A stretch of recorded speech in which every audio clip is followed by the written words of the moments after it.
Hi, welcome. Thank you for listening. Not that you had any other choice, but so today I will be talking about my research I did on FM radio versus online streaming radio. So I chose this topic because I'm intrigued with the radio. For some reason, I've always wanted to work at one. I think it'd be really cool to be behind the scenes of what you hear on the radio and just seeing how they broadcast and what they do to choose the songs and stuff like that. So I just think it would be a really cool and fun job. I haven't done much work or research on radio yet, but I do listen to the radio a lot in my car, along with listening to online streaming radio. So I thought it would be really interesting to see what other people listen to and how they listen to that kind of music. So my research questions stayed pretty consistent throughout the semester in the project. And my main question was, what technological and or social contextual factors, considerations motivate student audiences to listen to FM radio versus online radio? So within this research question, I really wanted to compare social relationships between a broadcaster and an audience. I also really wanted to explore technical and human relationships, such as DJs, algorithms, computers, radios, and audiences. Also in economic relationships, I really wanted to look at relationships such as advertisers, sponsors, local, regional, and global businesses. And I also really wanted to look at different contexts of people listening to music. So I observed a couple different people in a couple different contexts. So I observed one person in the setting of studying for a music theory final, and that person also allowed me to observe them studying for a biochem final. So the reason I did two types of classes was because they told me in the original observation that their music playlist is completely different in the two classes.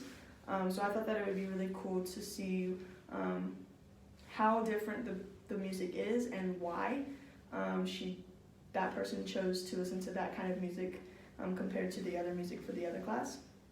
And then another person I observed was playing video games. So I thought that would be really cool because I myself play video games, but I don't listen to music.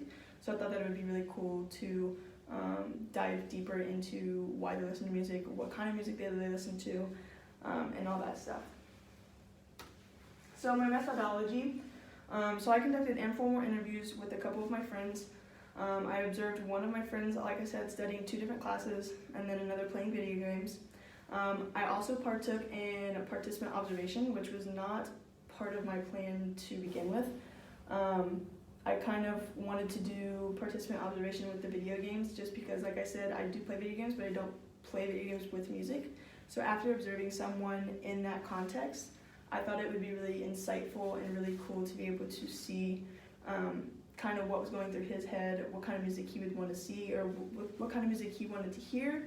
And then, yeah, so I really just was interested in how I would react to listening to music while playing video games.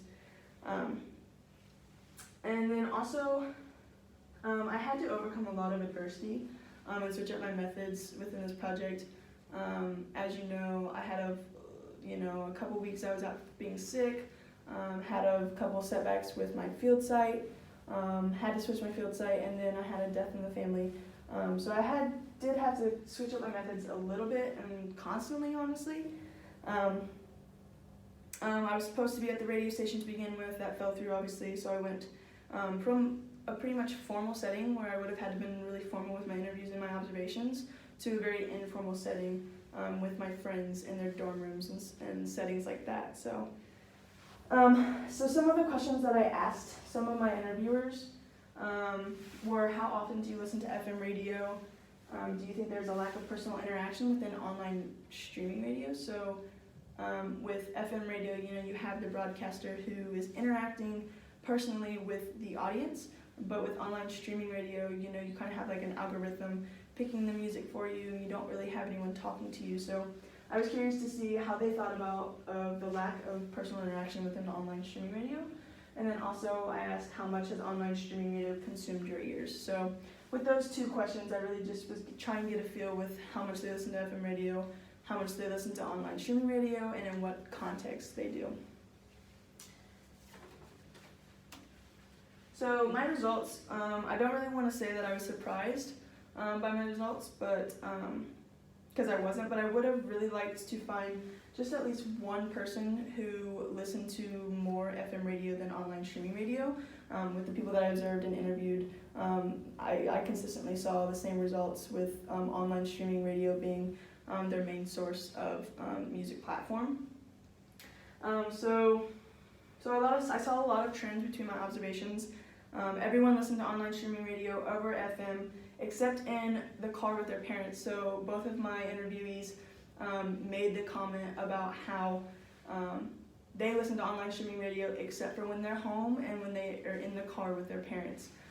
This leads to the next statement that they both agreed on, that FM radio is more geared towards middle-aged and an older generation. So I think that's where parents listening to FM radio comes in. And then also they stated that FM radio was only for convenience. So one of my interviewees said that he did listen to FM radio in the car only if it was less than 10 minutes of a drive. So if it was like a 2 to 3 minute drive, he would just turn on the radio real quick. But if it was over 10 minutes, he would take the time to pull out his phone, go through his music, make a playlist, plug it in. But for convenience, if it was less than 10 minutes, they wouldn't do that. They would just turn on the radio. They agreed they also agreed that online streaming radio was more accessible and gives listeners more freedom. So with FM radio, you have someone picking the songs for you. You can call in, make suggestions, but it's majority of the broadcaster's choice of music. Bless me. And then for online streaming radios, obviously, you have Spotify, YouTube, Pandora, and all those things. You can Spotify specifically, you can go in, pick the exact song or the artist that you want to listen to, and listen to that song or the artist. So if I was given more time with this project, obviously, I would want to study more context. My original plan was to observe someone who was studying for a test, working out, getting ready in the morning. I thought would be really cool people would turn on their music when they're getting ready in the morning. So I thought that would be a really cool context to study. And then also in the car, obviously, I feel like I would have gotten a lot more people who listen to the FM radio if I would have studied or observed someone in the car setting. So after my first observation, I knew I would probably get the same results with my other observations. So on my second observation in my interview, I tried adding some more questions that related more to the context. So the context of video games, I asked them some more related questions directly for video games and not just broader questions for the radio and the online streaming radio. And I decided to do the participant observation that I mentioned earlier, which was not the plan in the beginning. So that was something that I added on to just for the sake of the project, and I thought would be really insightful and really helpful. And then,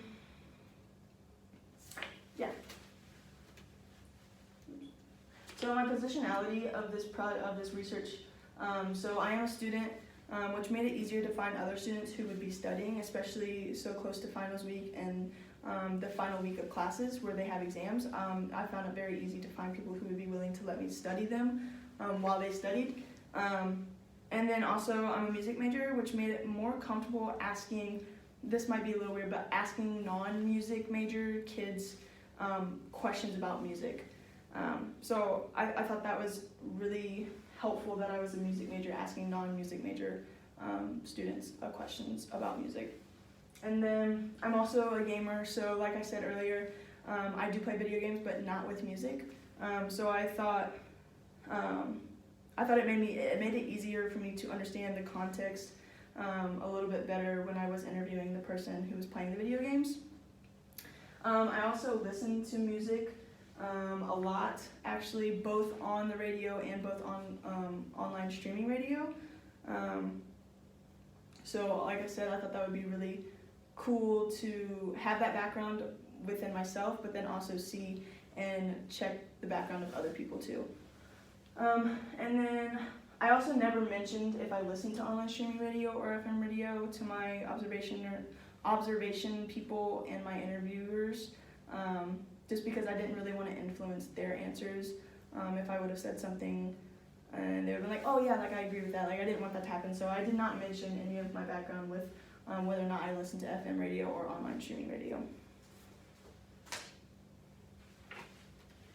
And then my general reflections, so probably the most challenging thing was definitely overcoming all of the setbacks that I had. My field site failing, getting sick, and then a death in the family really just pushed me back. So that was that was probably the most challenging thing. Time was a challenging thing. Also setting up interviews so close to everyone going home to break. So I really was trying to set up interviews during Thanksgiving break, but a lot of people were on campus, so I couldn't do that. So I had to push that back a week. And then the closer it got to finals and everything like that, some people go home early because they don't have any finals. So that was a little challenging, trying to find people to interview so close to break. And then also just getting people to let me observe them studying or playing video games. A couple of my people I observed just made comments about how awkward or weird it was that I was just watching them. So in the beginning it was a little challenging for me to actually get those people to agree to let me do that. I've never actually done research like this before, but it did prepare me a lot for my summer. This coming summer, I'm doing an epic trip on a cruise, and we are doing very similar fieldwork research to that of this class. So I feel very prepared for that trip coming up because of this class. And then if I could do this all over again, I definitely wouldn't get so behind, which I know that some of it was stuff that I couldn't really control, but I definitely wouldn't get so behind to where I'm running around with my head cut off trying to get this completed. I think because of that, because of such a short amount of time I had to get this project completed, if I would have had all semester and I would have hit the checkpoints when I was supposed to hit the checkpoints, I think I would have enjoyed it a little bit more. I think having to rush it and put it all together in 3 or 4 weeks, or even less than that, a couple of weeks was pretty stressful for me. So if I definitely would have been on time with everything if I could have done this differently. So, and that's it. Thank you.